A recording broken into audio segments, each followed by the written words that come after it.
ವಿಖ್ಯಾತ ಐತಿಹಾಸಿಕ ಬೆಂಗಳೂರು ಕರಗ ಶಕ್ತಿಯೋತ್ಸವಕ್ಕೆ ಮುಹೂರ್ತ ಫಿಕ್ಸ್ ಆಗಿದೆ. ಏಪ್ರಿಲ್ 1ರಂದು ಶಕ್ತಿಯೋತ್ಸವಕ್ಕೆ ದಿನಾಂಕ ನಿಗದಿಯಾಗಿದೆ. ಏಪ್ರಿಲ್ 1ರಂದು ಮಧ್ಯರಾತ್ರಿ ಬೆಂಗಳೂರು ಕರಗ ಶಕ್ತಿಯೋತ್ಸವ ನಡೆಯಲಿದೆ.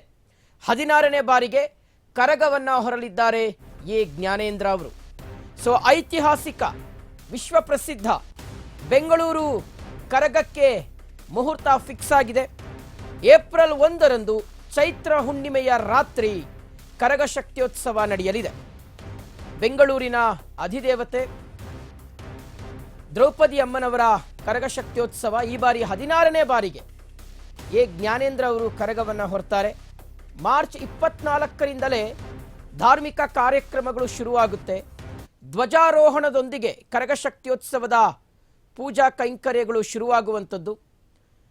11 ದಿನಗಳ ಕಾಲ ಕರಗ ಮಹೋತ್ಸವ ನಡೆಯಲಿದೆ.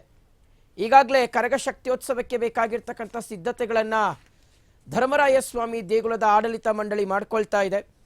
ಇದೆಲ್ಲದರ ನಡುವೆ ಕಳೆದ ವರ್ಷ ಒಂದು ಗೊಂದಲ ನಿರ್ಮಾಣ ಆಗಿತ್ತು ವೀಕ್ಷಕರೇ. ಅದೇನು ಅಂದರೆ BBMP ಕಡೆಯಿಂದ ಅನುದಾನ ಬಿಡುಗಡೆ ಆಗಿರಲಿಲ್ಲ. ಅದು ತುಂಬ ನೋವನ್ನು ತರಿಸಿತ್ತು ಭಕ್ತಾದಿಗಳಿಗೆ.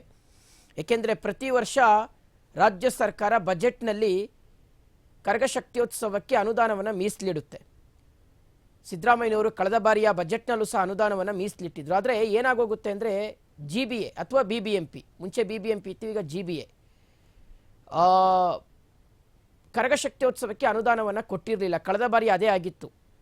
ಆ್ಯಕ್ಚುಲಿ ಹೇಳಬೇಕು ಅಂದರೆ ದೇವಸ್ಥಾನದ ಆಡಳಿತ ಮಂಡಳಿಯವರು, ಪೂಜಾರಿಯವರೇ ತಮ್ಮ ಸ್ವಂತ ಒಡವೆಗಳನ್ನು ಅಡ ಇಟ್ಟು ಕರಗ ಶಕ್ತಿಯೋತ್ಸವವನ್ನು ನಡೆಸಿಕೊಟ್ಟಿದ್ರು. ಬಹಳ ನೋವಿನಿಂದ ಆ ಮಾತನ್ನು ಹೇಳಿದರು.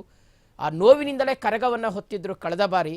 ಸೊ ಆ ರೀತಿಯಾಗಿ ಆದರೆ ಬಹುಶಃ ಅದು ಒಳ್ಳೆ ಸೂಚನೆ ಅಲ್ಲ. ಸೊ ಹಾಗಾಗಿ GBA ಇದ್ರ ಕಡೆಗೆ ಗಮನವನ್ನು ಹರಿಸಬೇಕಾಗಿದೆ. ಸರ್ಕಾರ ಇದ್ರ ಕಡೆಗೆ ಗಮನವನ್ನು ಹರಿಸಬೇಕಾಗಿದೆ. ಯಾಕಂದರೆ ಇದು ನಮ್ಮ ಬೆಂಗಳೂರಿನ ಹೆಮ್ಮೆ ಐತಿಹಾಸಿಕ ಕರಗ ಶಕ್ತಿಯೋತ್ಸವ.